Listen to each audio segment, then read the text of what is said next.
अस्सलाम वालेकुम।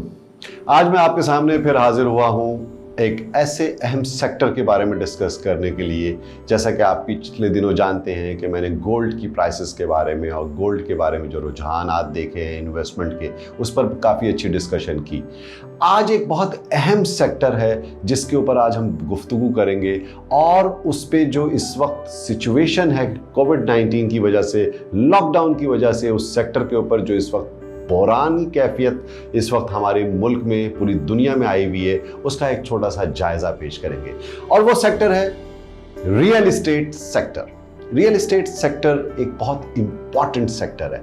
इसकी जो सिग्निफिकेंस है इकोनॉमी के अंदर वो बड़ी इंपॉर्टेंट है, और उस सिग्निफिकेंस में जो सबसे इंपॉर्टेंट है वो है उसकी एम्प्लॉयमेंट अपॉर्चुनिटी। इस सेक्टर के अंदर लाखों लोगों का रोजगार वाबस्ता है। इस सेक्टर के अंदर डेली वेजर्स, दिहाड़ीदार मजदूर, इस सेक्टर के अंदर स्किल्ड लेबर, इस सेक्टर के अंदर नॉन स्किल्ड लेबर बहुत बड़ी तादाद में काम करते हैं। जाहिर है इस सूरत हाल में, जबकि कोविड-19 की वजह से लॉकडाउन पूरी दुनिया में है, इंडस्ट्रीज नहीं चल रही हैं, मईशत का पहिया नहीं चल रहा है, तमाम सूरत हाल आप सबके सामने वाज़ेह है। लेकिन इस सिचुएशन में इस सेक्टर को कैसे चलाएं, इस सेक्टर से वाबस्ता लाखों लोगों के रोजगार को कैसे बचाएं, ये एक बहुत बड़ा सवालिया निशान है। जाहिर है जब आप एक मकान में इन्वेस्ट करते हैं, एक ज़मीन में इन्वेस्ट करते हैं, उसमें मकान बनाने का मंसूबा बनाते हैं, तो उससे कितने लोगों की रोज़गार, कितनी इंडस्ट्रीज़ इन्वॉल्व होती हैं, आप बखूबी वाकिफ़ हैं। आपको ज़ाहिर है मज़दूरों को इकट्ठे करना है, आपको किसी कॉन्ट्रैक्टर को इंगेज करना है, आपको ज़मीन को हमवार करनी है, आपको शावल लगाने हैं, आपको मज़दूरों के ज़रिए जो है ना गड्ढे खोदने हैं, आपको बुनियादें बनानी है, आपको उसके बाद जो है वो फ़र्श डालना है, और उसके बाद ज़मीन से ऊपर आप जब आएंगे तो नेचुरली आप दीवारें खड़ी करनी है, आपको प्लिंथ डालनी है, आपको बीम डालनी है, और इसके बाद कहीं जाकर के घर का एक स्ट्रक्चर तैयार होगा। और जब घर का ग्रे स्ट्रक्चर तैयार हो जाएगा तो उसके बाद एक फिनिशिंग के मराहिल इंगेज होते हैं, जिसके अंदर दीगर वैल्यू एडेड इंडस्ट्रीज इन्वॉल्व हो जाती हैं, जिसमें क्या आपको सैनिटरी यूज करनी है, क्या स्टाइल्स यूज करने हैं, किस किस्म के आपने फिक्सचर्स आपने इलेक्ट्रिक के यूज करने हैं, ये सारी एक बहुत बड़ी इंडस्ट्रीज के साथ वाबस्ता है।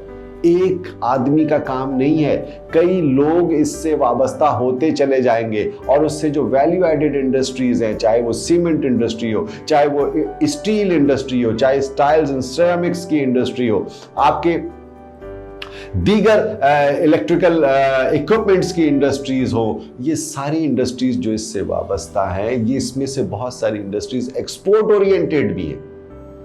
ना सिर्फ पाकिस्तान में बल्कि पाकिस्तान से बाहर भी हमारे मुल्क में मैन्युफैक्चर होने वाली चीजें एक्सपोर्ट की जाती है, जिसमें सीमेंट की बहुत बड़ी एक्सपोर्ट है। सारी चीजें डिस्टर्ब हो गई हैं due to this lockdown situation. Naturally foreign exchange reserve नहीं हासिल हो पा रहा, बाहर एक्सपोर्ट नहीं हो पा रही है, लोकल सोशल डिस्टेंसिंग की वजह से, लोकली लॉकडाउन की वजह से शहरों के अंदर, गांव देहातों में भी लॉकडाउन हुआ हुआ है। चाहे वो स्मार्ट लॉकडाउन का नाम दे दें आप, स्ट्रिक्ट लॉकडाउन का नाम दे दें, कारोबार नहीं चल पा रहा।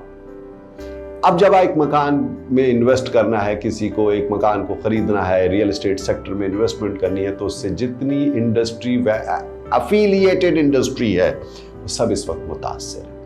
आए इसको आप हम थोड़ा सा तज्जिया करते हैं कि इस सूरत हाल से हम दो चार हैं, इसका मुस्तकबिल क्या है, इस सूरत हाल से निकलने के बाद ये सेक्टर कैसे फ्लरिश करेगा, क्या इसके अंदर ग्रोथ है अभी भी या नहीं है।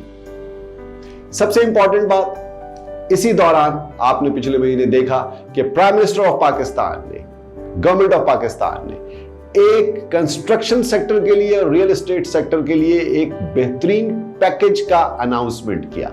ये पैकेज में एमनेस्टी भी इन्वॉल्व है, इस पैकेज के अंदर टैक्स रिलीफ्स भी हैं, इस पैकेज के अंदर कंस्ट्रक्शन सेक्टर के हवाले से बहुत जबरदस्त आपको इंसेंटिव्स और बेनिफिट्स दिए जा रहे हैं। लेकिन हमने इस पैकेज के ऊपर, प्राइम मिनिस्टर के कंस्ट्रक्शन पैकेज के ऊपर बहुत तफसीलन बहुत सारी डिस्कशन मैं पहले भी कर चुका हूं। I don't want to repeat this again and again. लेकिन मैं आपको ये बता दूं कि आज तकरीबन 48 से 50 दिन होने को आ गए हैं इस सूरत हाल से, इस मुमलिकत को, पाकिस्तान को, और पूरी दुनिया इसकी लपेट में है। 48 दिन के लॉकडाउन के अंदर प्राइम मिनिस्टर ने अपना इंसेंटिव पैकेज भी अनाउंस कर दिया, एमनेस्टी स्कीम भी अनाउंस कर दी, लेकिन उसके कोई डिजायर्ड रिजल्ट्स हमें नजर आए क्या? नहीं आए। हमें वो नताइज नहीं मिल सके जो उसकी वजह से हमें मिलने थे। जाहिर है उससे इन इंडस्ट्री के अंदर इन्वेस्टमेंट आनी थी। वो इन्वेस्टमेंट अगर आती तो कंस्ट्रक्शन एक्टिविटी बूम पे आती, इससे रोजगार के मसाइल हल होते, उससे मईशत का पहिया चलने में आसानी होती, लेकिन उसके खातिर खा नताइज इसलिए नहीं आ सके कि मुल्क लॉकडाउन का शिकार है। अब इस लॉकडाउन का जब खात्मा होगा तब ही ये मुमकिन है कि इस इंसेंटिव पैकेज के नताइज मिले, हमें उसका बेहतर हमें मौका मिल सके, नई इन्वेस्टमेंट क्रिएट हो सके, मईशत का पहिया चल सके, मजदूरों को रोजगार मिल सके, और दीगर जो लोग इस वाबस्ता हैं इस शोबे से वो अपनी एक्टिविटी कर सके। सब चीजें डिपेंड कर रही हैं लॉकडाउन के खात्मे पर। यहां बड़ी बड़ी इकोनॉमीज हिट हो गई हैं, अमेरिका, यूके, जर्मनी, फ्रांस, इन जैसी मुमलिकतें जो कि बहुत मुनज़्ज़म और बड़ी इकोनॉमी का साइज है, जहां पर माशी तरक्की बेहतरीन रही है गुज़िश्ता अदवार में, वहां इस वक्त सूरत हाल खौफनाक तरीन हो चुकी है। तो इस सूरत हाल से निपटने के लिए रियल एस्टेट सेक्टर के बारे में मैं आपको यह बता दूं कि जैसे ही लॉकडाउन ईज होगा, इस सेक्टर के अंदर बड़ा पोटेंशियल, ना सिर्फ ये कि लोगों को रोजगार की फराहमी का जरिया बनता है, बल्कि लोगों के लिए एक प्रॉफिटेबल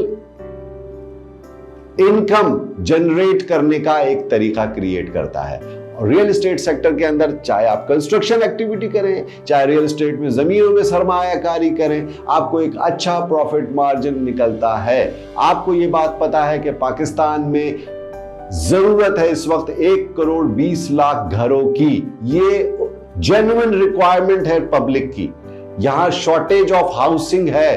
तो अल्टीमेटली इस सेक्टर को आगे जाना है और इसको बढ़ना है। लॉकडाउन ईज होता है, I wish, I hope and I pray कि ये जल्द से जल्द इस वबा पर काबू पा लिया जाए और ये लॉकडाउन की सिचुएशन ईज हो तो इस सेक्टर के अंदर बहुत तेजी से ग्रोथ मुझे नजर आती है। आप सबका बहुत बहुत शुक्रिया। Thank you very much. अस्सलाम वालेकुम।